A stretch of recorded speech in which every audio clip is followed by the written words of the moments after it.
You are almost at level 150 and you have no idea what's going to happen. Am I getting raided? What's the best way to protect my base? How can I get all the good loot from a raid? How to deal with the revenge raids? All these questions. But you don't have to worry, because today I have for you the ultimate guide to raiding in Last Day on Earth. This guide will be split into 4 parts.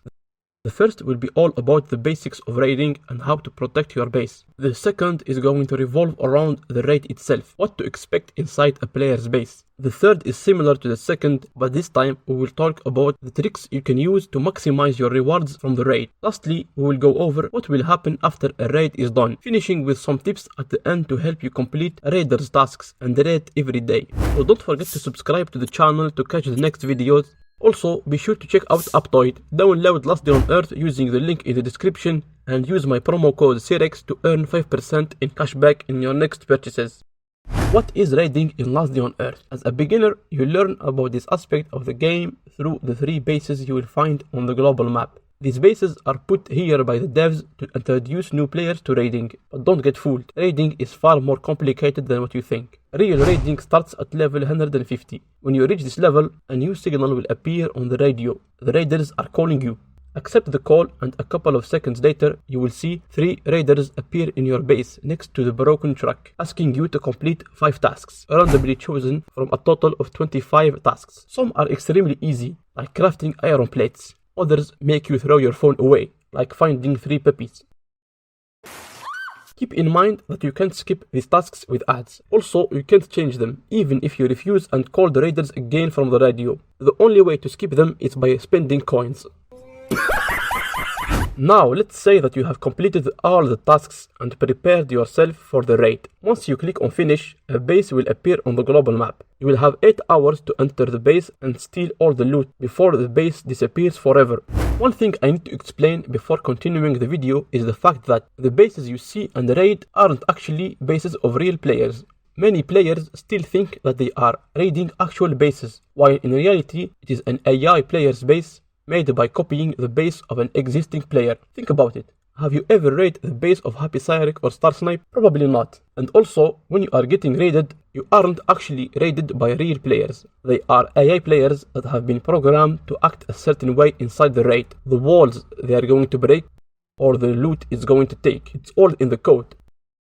This is why it's pretty easy to defend the base against raiders. The AI players are dumb. Stupid! We can easily predict their actions and fool them using a couple of tricks that we will be discussing later on. Time to defend your base. Once you have raided, your own base will be visible for a set amount of time. Other raiders will have the ability to raid your base and steal your best loot if it is unprotected. The first thing you can do before raiding is moving all of your most precious loot to other unbreakable chests or even locations. The acid bath is your first stop. Raiders can't access the chest inside the acid bath. Next time you get an infected crate from a floppy, make sure to keep a few items inside after cleaning it, because if you take everything out, the chest will disappear. Store inside the acid bath resources that you will regularly use, such as steel and aluminum plates. Next up is the settlements. You can store all the items you want inside these shelves. They are really cheap to craft and you can upgrade them. The other trick you can use here is the dead body trick. Since the settlements area never resets, if you die, the body will never disappear, unless you take out all the items inside. The dead body trick is pretty easy to do. Fill up all your inventory with items, all your slots, guns, armor, don't leave anything empty. It's preferable to use a tactical backpack, of course. Then, just let yourself die. Since in the settlements there are no enemies, you can AFK and starve to death. When you come back, you will have a storage full of loot. We will use the dead body trick in a lot of locations, mainly in those that don't reset. The locations include Bunker Alpha, Northern Watchtower, Gas Station, Bunker Bravo, and the port. All of these locations don't reset, meaning that if you leave a dead body or items inside the lockers, they will stay forever, unless the developers decide to update the area. In that case, you will have to transfer the loot into other locations. And don't worry, the devs usually inform us on social media before updating. Also, in Bunker Alpha and Bravo, only the surface area doesn't reset. The deeper levels reset as usual, so don't leave any dead body or loot inside the hub area or the floors. In addition of the dead body trick, you can use the different storages you will find in these locations. For example, the lockers in Bunker Alpha and Bravo or the chests in the port. What I strongly recommend you to do before transferring all your loot to these locations is this. Only store the items you will actually use in these locations. For instance, what most players use in Bunker Bravo. Of course, it's going to be AKs, M16s, SCARs, VSS, medkits, SWAT armor, and so on. Anything else is useless in Bunker Bravo, so choose wisely what you will store in these locations. After all of the back and forth between all the locations, you will still have valuable items you will need to protect in your base. This is where we'll be using a couple of tricks to fool the dumb IA players. Before doing any tricks though, you will need to build walls. Not any walls, metal walls. At a minimum, you will at least need a 3x3 metal room, where you can put in 9 racks. It will be enough to store tons of guns, sets of armor and whatnot. 3x3 metal room is not that hard to build. I did it myself as a complete free-to-play player. Once you have the 3x3 metal room, you have pretty much secured all your most valuable loot. Now, what's left is to use a bit of trickery to secure the remaining resources. The first trick you will want to use is called the HoneyComb. Basically, it is a design of a base where you build a lot, and I mean a lot of 1x1 rooms. Because of the fact that when you are inside another player's base, you have a set amount of noise you can make before the raid ends. I don't want to go to too much details, but to sum it up, breaking walls makes noise. Once you break enough walls, enemies will spawn, make too much noise, and the big one appears, ending the raid. Having the honeycomb base design forces the player to break a ton of walls, and since the main resources are in the middle, the noise made will be extremely high, leaving the player with no time to access the chests and steal your loot. This trick uses a lot of resources. Of course, the wooden walls are enough, but in that case, the zombie horde will non-stop break the walls, so you have to rebuild them every day. Prevent that, you can build the outer walls with stone.